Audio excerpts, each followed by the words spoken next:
I'm Steve Dangle, and you're listening to Stick to the Pod.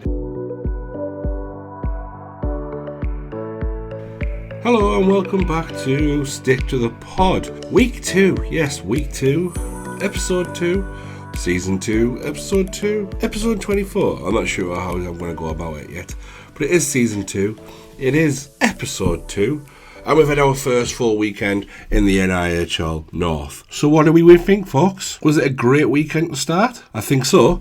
So let's just jump straight in it then. And we'll start with Saturday's fixtures.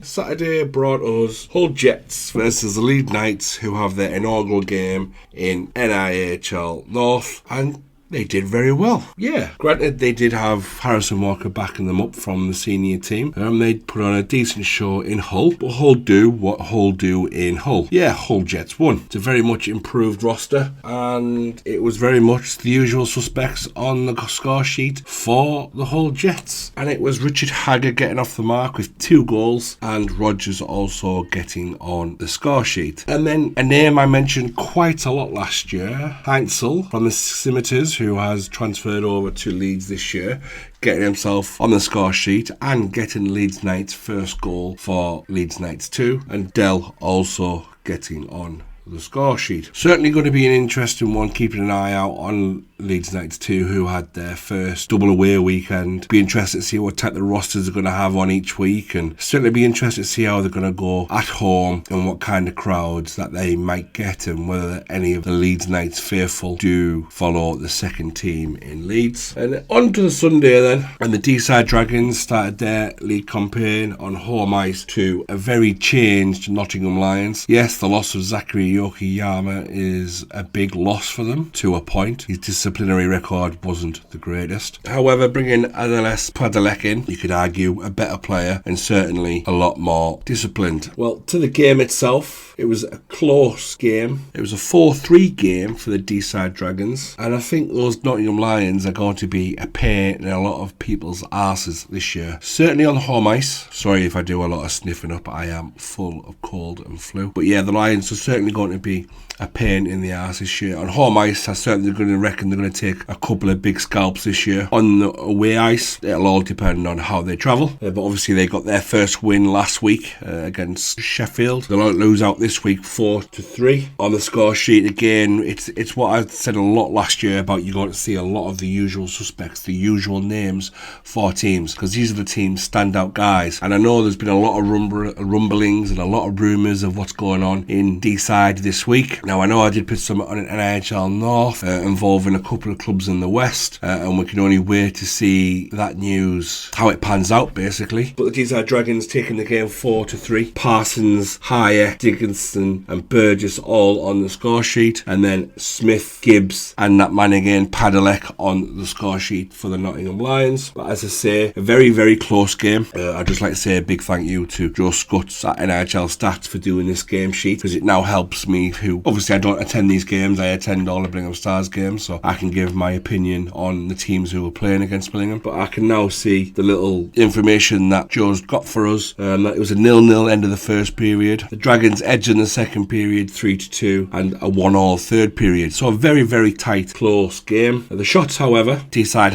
out shooting the Lions 48-29. And both of them getting on the power play as well. The next game we move on to is the Solihull Barons, who take on Leeds Knights. Their second away game of the weekend. And to be honest, I was slightly shocked to see that it was only 4-1. So I think the Leeds Knights aren't going to be a walkover. I think they'll have nights where they do get beat well, but I certainly think that they're going to also have a fair few shock results. They do go 4-1 down in Solihull, which is respectable for a first year team in Solihull. The Barons, not your usual suspects for a change. Granted that Dan Mulcahy is on the score sheet. We have 1 from Anderton and 2 from White. I think White was certainly one of the names I picked out in my interview with Graham Hamilton. White was a player who I said I think will stand out this year and step up for the Barons. And for Leeds, getting on the score sheet for them was Malin in a 4-1 defeat. The shots, however, are ridiculous. 73-27 were the shots, so that's a lot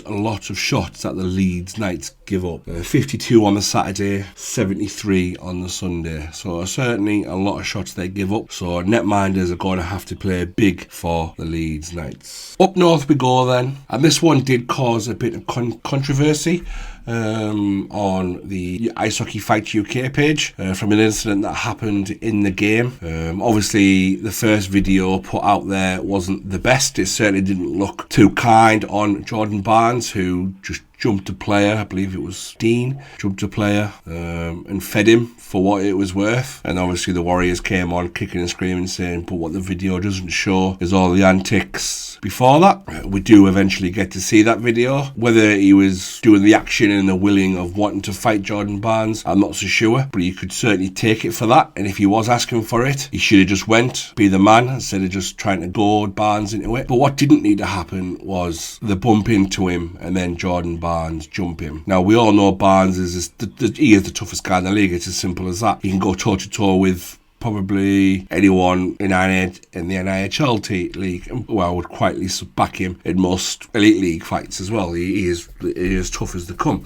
So to jump someone like that and feed him, as much as he deserved it, Jordan Barnes is better than that. And I think Jordan Barnes, the hockey player, Warriors need more than Jordan Barnes, the tough guy. As it happens anyway, the Warriors do run out 8-2 victors in this one. And yes, you do see a lot of the usual names. Getting on the score sheet again for Sheffield was Dancer after his Michigan goal the week before against Nottingham. And Fall getting the second goal for Sheffield. Warriors goal scorers, Holland, his first game back, getting 2. Barnes on the score sheet. Ord, Ross getting 2, and Queenan. So certainly a couple of the players that you'll see on the score sheet quite a lot for the Warriors this year. You're going to see a lot of Holland, depending how, if anything, comes Barnes' way with a ban. I think you'll see his name on the score sheet a fair bit. Carl Ross, you'll certainly see a lot of him.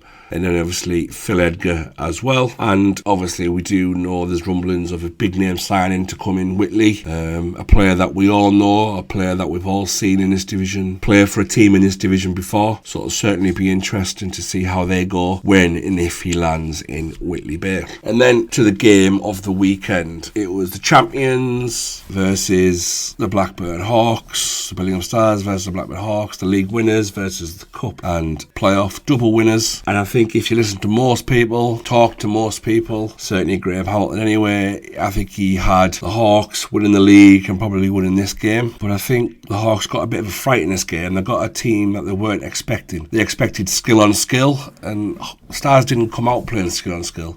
They came out fast, but they came out hard, they came out hitting. They took the body, they closed down the space as quick as I've ever seen us close down space. And then there was an incident quite early in the game. James Helens goes down behind the net, heavy fall. I've heard different things about this. Was it a cheap shot? It was deliberate. From where I was stood and where I was viewing the incident, I thought he took a bit of a shot at James Helens. He'll hit the boards quite hard and left the game injured. He does return later on. However, Shuggy Galloway jumps straight on to the offending Hawks player, grabs him in a headlock, has a bit of a scrum, and it seems to have got under the skin of the Hawks. They just weren't skating as fast, they weren't skating as hard. There was a lot of penalty troubles in the period as well for the Stars. A lot of tripping calls. A lot of players going down easy in the first period. Soft penalties, not what you would expect to be called, but it is what it is. The Stars PK held up very well. They had a very good run out. They did very well to shut down Adam Barnes. Took his space away all night. Jacob Hammond stepping up as the number 1 goalie in Billingham was huge all night long. Ben Kennedy was fantastic for the Hawks. But as the game went on, the Stars got better, and the Hawks just didn't look. They looked like they were out of ideas. Bobby Streetley and Adam Barnes picked up a lot of minutes as they started chasing the game as the Stars went 2-0 up, and I was quite shocked to see the Hawks lack ideas, especially with the scoring talent that they had. And then it looked like they shut down to 2 lines and then the third line every now and then, but they just looked tired, out of the ideas. I don't know if the friendly against, or the pre-season game against Sutton was what was required, what was needed. Not sure they gained anything from it. Yeah, they probably got a bit of scoring confidence, but are you going to take that much confidence from beating a team 17-0? Whereas the Stars They were battle hardened. They played the Warriors in 2 games the weekend before. Now, I mean, as easy as it was on the scoreline, it's still not easy in Whitley Bay. They're still going to put you in the corners. They're still going to finish their hits. They're still going to keep coming after you physically. It's just the Warriors' way. And I think that's what done the Stars in good stead. Now, the game was played at a fantastic pace, a frantic pace, for as much as there was penalty stoppages. The speed of the game was unbelievable. The skill in the game was sensational. And I did have a little chat with Dominic Osman, who kind of agreed, saying if that's the standard that these two teams are going to play at, I don't think no team gets anywhere near them. Now, I know we're going to get, well, you haven't played Solihull yet, you haven't played this team yet, you haven't played that team. Granted, and that's what the whole word of if means. If the Stars play like they did on Sunday against the Hawks, they beat Deeside comfortably. They beat Widnes comfortably. They beat Solihull Barons comfortably. But we know that that level of performance ain't going to be maintained. It's all about moments and being on top and scoring in those moments. And that's what it's going to come down to this season. Our Stars going to go to Hobbs Moat Road at full strength, confident, fully firing, or they're going to go there on the back of a loss. Are the Barons going to go to Whitley Bay full of confidence? Are they going to go there feeling sorry for themselves, where the Warriors can jump on the back of them and punish them? We don't know. It's week 1, week 2 of the season. But on last weekend's performance, if that is the standard that those two teams play at week in, week out, no one gets close to them. That's how good that game was. But obviously we know that those two teams won't play at that pace for the rest of the season. But it was a great start to the season. It was a great advert for the league. And it makes the league a lot more exciting because, like everyone said it, everyone had the Blackburn Hawks winning that game. So I'm certainly intrigued to see how this weekend goes. Whether the Stars can get themselves up for the Deeside Dragons of the Widnes Wild, because respectfully, it isn't the Blackburn Hawks who are on paper better than them two teams, quite considerably. But it's certainly going to be interesting to see how the Stars react. Whether they're going to be up for it, whether they're going to be skating as hard, whether they've got that hunger to play like that week in, week out and retain that title. Have they got the hunger to retain a title, win the cup and win the playoffs, like they should have done last season, but run out of steam? So these are all question marks that are still to be asked and answered. And we're already at week 1, week 2, so we've got a long way to go before they do get answered. So that was it for the weekend's results, so I will just quickly run through them. Saturday, Hull Jets played the Leeds Knights, coming out 3-2 victors over their Yorkshire rival. Deeside Dragons edge a nail biter with the Nottingham Lions 4-3. The Whitley Warriors run riot over the Sheffield Skimmers 8-2. The Birmingham Stars beat the Blackburn Hawks at home ice in an absolute barn burner 3-1. And the Barons get their season up and running against League New Boys Leeds Knights with a 4-1 victory. So what can we expect this weekend? Well, this weekend we have the one game on Saturday. It's the Hull Jets versus the Widnes Wild. Sorry, we do have 2 fixtures on Saturday. There has been a fixture change which Joe has missed on his fixture list, so my apologies there. I will send him a little message to see if he can get it updated. But yeah, the Hull Jets play the Widnes Wild and the Birmingham Stars play the Deeside Dragons. On the Sunday, the Deeside Dragons play the Blackburn Hawks, which I think will be a huge game. Certainly interesting to see how the Hawks bounce back. Solihull Barons play the Hull Jets, which I think is the game of the weekend. I think that's going to be an absolute barn burner. The Whitley Warriors playing those pesky Lions, and the defending champion Birmingham Stars head over to Widnes. So again, I think what we're going to see every week is fantastic hockey every weekend. There's not going to be a lull in fixtures where you think, oh yeah, they'll win, they win, they win. I think every weekend there's going to be an element of surprise. I think every weekend you're going to get a surprise. Like I said there, Solihull Barons Hull Jets, I think it's going to be a fantastic game. Solihull can't drop points at home if they're serious about winning the league this year. But Hull Jets have got to do better on the road if they're ever going to make an impression on the division. Last year their home form was terrific. This year I fully expect their home form to be just as good, if not better. And they only lost 3 home games last year, I believe it was. But on the road they must improve. And it's beating the likes of Solihull away from home, where they get their